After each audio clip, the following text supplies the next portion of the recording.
Every morning, before the city truly woke up, a beggar named Raghu would take his place near the old marketplace. The shop shutters were still down, the streets half empty, and the air smelled of dust and yesterday's rain. Raghu sat on the same cracked pavement every day, holding a small metal bowl that carried the faint sound of coins dropped by hurry past. To the world, Raghu was invisible. People saw him as just another poor man in clothes, unkempt hair, tired eyes filled with resignation. Some pitied him, some ignored him, and some looked away in discomfort. No one wondered who he once was or how he ended up there.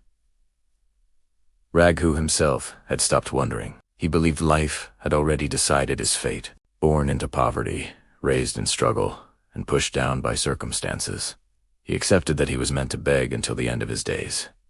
He often told himself, "This is my destiny. Some people are born to rise, and some are born to survive." Every night, as he lay on a piece of cardboard near an abandoned building, he thought about how unfair life was, but never about how it could change. His mind was trapped long before his body ever was. Raghu didn't know it yet, but the greatest poverty he suffered from wasn't hunger or homelessness. It was a mindset that believed change was impossible. One afternoon, as the sun burned fiercely overhead, Raghu sat at his usual spot when a well-dressed man stopped in front of him. Instead of dropping a coin and walking away, the man stood still. "Why do you beg?" the man asked, calmly. Raghu looked up, surprised. "Because I have no other choice," he replied. The man frowned gently. "Is that what you believe, huh? What you've been telling yourself for years?"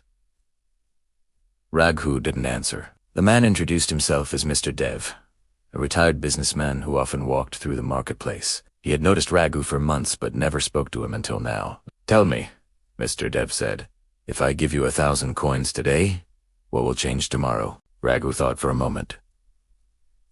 "Nothing. Tomorrow, I'll be here again." Mr. Dev nodded. "Exactly. Because money can change your condition for a day, but only mindset can change your life forever."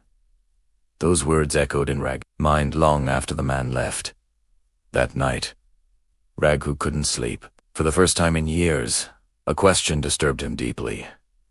What if my life hasn't changed because I never believed it could? The next morning, Mr. Dev returned. This time, he brought tea and sat beside Raghu on the pavement. "Let me tell you something," he said. "I once lost everything: my business, my savings, my respect. For a year, I lived like a beggar in spirit, even though I had a roof over my head. The day my life changed wasn't when I got money back. It was the day I changed the way I thought." Raghu listened silently. "I stopped asking, 'Why is life unfair?' and started asking, 'What can I do with what I have today?'" Mr. Dev looked at Raghu directly. "You are alive. You can speak. You can learn. You can work. But first, you must believe you are more than what you see right now." For the first time, Raghu felt uncomfortable not because of hunger, but because of hope. Over the next few days, Mr. Dev began teaching Raghu small lessons, not about business or money, but about thinking differently. "Stop calling yourself a beggar," he said. "You are a man in transition. Stop waiting for miracles," he added. "Start creating habits." Raghu began with small changes. Instead of sitting all day waiting for coins, he cleaned himself every morning using the public tap. He straightened his posture. He greeted people with confidence instead of shame. At first, nothing changed. People still walked past him. Coins still fell into his bowl sometimes, fewer than before. But something inside Raghu was changing. One day, Mr. Dev brought him a broom. "Clean this street for 1 hour every day," he said. "Not for money, for discipline." Raghu hesitated. "People will laugh at me. They already ignore you," Mr. Dev replied calmly. "At least now they'll notice effort." Raghu agreed. The first few days were humiliating. Shopkeepers stared. Some mocked him. But slowly, something unexpected happened. People began greeting him. Some offered water. A shop owner handed him food. One evening, the same shop owner said, "You come every day on time. If you want, you can help me unload goods in the morning." That single opportunity felt bigger than any coin Raghu had ever received. Days turned into weeks. Raghu worked hard. He listened more and complained less. His hands grew rougher, but his mind grew sharper. He stopped saying, "I can't." He started saying, "I'm learning." Mr. Dev watched quietly, smiling. Months later, Raghu no longer begged. He earned small wages, saved a little money, and rented a shared room. He learned basic reading and counting from an evening volunteer class. But the biggest change wasn't visible, it was internal. Raghu no longer felt like a victim of life. He felt like a participant. Years passed. The same marketplace stood busy and loud, but Raghu was no longer on the pavement. He now owned a small tea stall near the corner where he once begged. His clothes were simple, but clean. His eyes were no longer tired, they were focused.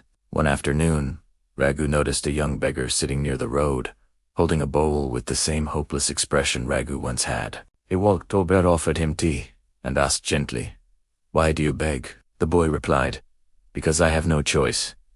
Raghu smiled softly.